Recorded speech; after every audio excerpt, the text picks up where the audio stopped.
America और Iran के बीच टकराव अब हर गुजरते दिन के साथ और खतरनाक होता जा रहा है। मिसाइलें चल रही हैं, ड्रोन उड़ रहे हैं, समुद्र में धमाकों की खबरें आ रही हैं और पूरा मिडिल ईस्ट युद्ध के साए में नजर आ रहा है। अमेरिका ने लगातार 10वीं रात ईरान पर हमला किया है, जबकि ईरान भी लगातार जवाबी कार्रवाई का दावा कर रहा है। ओमान की खाड़ी में भी तनाव चरम पर पहुंच चुका है। चलिए बताते हैं कि बीती रात आखिर क्या क्या हुआ। नमस्कार, मैं खुशी चौधरी और आप देख रहे हैं एबीपी लाइव। सोमवार और मंगलवार की दरमियानी रात अमेरिका ने एक बार फिर ईरान पर बड़े हमले किए। ये लगातार 10वीं रात थी जब अमेरिकी सेना ने ईरान के खिलाफ सैन्य कार्रवाई की। अमेरिकी सेंट्रल कमांड यानी सेंटकॉम ने सोशल मीडिया प्लेटफॉर्म एक्स पर इसकी जानकारी देते हुए कहा कि राष्ट्रपति डोनाल्ड ट्रंप के आदेश पर अमेरिकी सेना ने नया ऑपरेशन चलाया। अमेरिका का कहना है कि हमलों का मकसद ईरान की उन सैन्य क्षमताओं को कमजोर करना है जिनका इस्तेमाल हॉर्मुज स्ट्रेट से गुजरने वाले व्यापारिक जहाजों पर हमले करने के लिए किया जाता है। सेंटकॉम के मुताबिक ये सैन्य अभियान फिलहाल पूरा हो चुका है। अमेरिकी हमलों के कुछ ही देर बाद ईरान के दक्षिणी हिस्सों से लगातार धमाकों की खबरें आने लगी। ईरान के सरकारी टीवी IRIB के मुताबिक हॉर्मुजगान प्रांत के बेमानी इलाके में तेज धमाकों की आवाज सुनी गई। ये इलाका ओमान की खाड़ी और स्ट्रेट ऑफ हॉर्मुज के बेहद करीब है। रिपोर्ट में गैर सरकारी सूत्रों के हवाले से ये भी बताया गया कि बंदर अब्बास और केशम द्वीप में भी कई धमाके हुए। हालांकि ईरान की ओर से अभी तक ये साफ नहीं किया गया कि ये धमाके किस वजह से हुए और इनमें कितना नुकसान हुआ। इसी बीच ईरान की सरकारी समाचार एजेंसी ने बताया कि दक्षिण पश्चिमी शहर बुशेहर में एयर डिफेंस सिस्टम को तुरंत एक्टिव कर दिया गया। बुशेहर के गवर्नर मोहम्मद मुजफ्फरी ने कहा कि फिलहाल किसी हमले की आधिकारिक पुष्टि नहीं हुई है। गौर करने वाली बात यह है कि बुशेहर में ईरान का परमाणु बिजली घर भी मौजूद है, जो फारस की खाड़ी के किनारे शहर से करीब 18 किलोमीटर दूर स्थित है। ये भी कहा गया कि ओमान की खाड़ी के किनारे बसे चाबहार और कोनारक शहरों को भी दुश्मन के हवाई हमलों का निशाना बनाया गया। चाबहार के वरिष्ठ अधिकारी अलीरेजा नूरा ने इस हमले की जानकारी दी, लेकिन इससे ज्यादा कोई डिटेल साझा नहीं किया गया।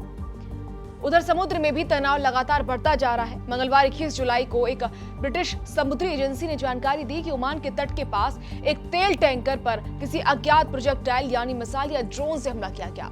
इस घटना ने एक बार फिर दुनिया की सबसे अहम समुद्री तेल सप्लाई लाइन हॉर्मुज स्ट्रेट को लेकर चिंता बढ़ा दी। पहले से ही इस इलाके में जहाजों की सुरक्षा को लेकर सवाल उठ रहे थे और अब नए हमले ने तनाव को और बढ़ा दिया।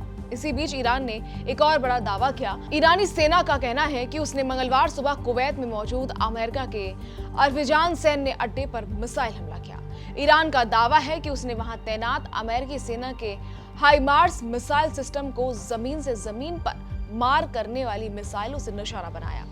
ईरानी सेना का कहना है कि हाइमार्स अमेरिका का बेहद आधुनिक और तेजी से अपनी जगह बदलने वाला मोबाइल मिसाइल सिस्टम है। अगर इसे नुकसान पहुंचता है तो दुश्मन की हमला करने और जवाबी कार्रवाई करने की क्षमता कमजोर पड़ सकती है। अरबिजान सैन्य अड्डा कुवैत सिटी के दक्षिण में स्थित है और यहाँ अमेरिकी वायुसेना, नौसेना, मरीन कॉर्प्स और कोस्ट गार्ड के जवान तैनात रहते हैं। इस बीच ईरान के राष्ट्रपति मसूद पेजेश्कियान ने भी बड़ा बयान दिया है। उन्होंने कहा कि अब ये टकराव सिर्फ तनाव नहीं रहा, बल्कि पूरी तरह युद्ध का रूप ले चुका है।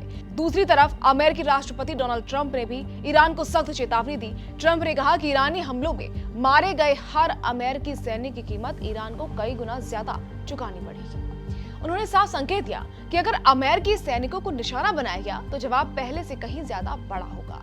तनाव सिर्फ अमेरिका और ईरान तक सीमित नहीं है। ईरान के समर्थक यमन के हूती विद्रोहियों ने भी सऊदी अरब के बंदरगाहों की घेराबंदी करने की धमकी दी है। अगर ऐसा होता है तो इस युद्ध का दायरा और बढ़ सकता है और पूरे मिडिल ईस्ट में हालात और ज्यादा विस्फोटक हो सकते हैं। इस बीच अमेरिकी रक्षा मंत्रालय यानी पेंटागन ने भी एक अहम जानकारी साझा की। पेंटागन के प्रवक्ता सीन पार्नेल ने बताया कि 7 जुलाई से अब तक करीब 100 अमेरिकी सैनिक किसी न किसी स्तर पर घायल हुए हैं। उन्होंने कहा कि इनमें से करीब 96% सैनिक इलाज के बाद दोबारा ड्यूटी पर लौट चुके हैं। ज्यादातर जवानों को हल्की चोटें आईं या फिर सिर में हल्का झटका लगा था। सीन पार्नेल का ये बयान उस रिपोर्ट के बाद आया जिसमें दावा किया गया था कि ईरान के साथ संघर्ष के दौरान घायल हुए कई अमेरिकी सैनिकों की जानकारी सार्वजनिक नहीं की गई थी। कुल मिलाकर हालात बेहद गंभीर बने हुए हैं। अमेरिका लगातार 10वीं रात हमला कर चुका है। ईरान जवाबी कार्रवाई के दावे कर रहा है। समुद्र में जहाजों पर हमले की खबरें आ रही हैं और मिडिल ईस्ट के कई देशों में तनाव बढ़ता जा रहा है।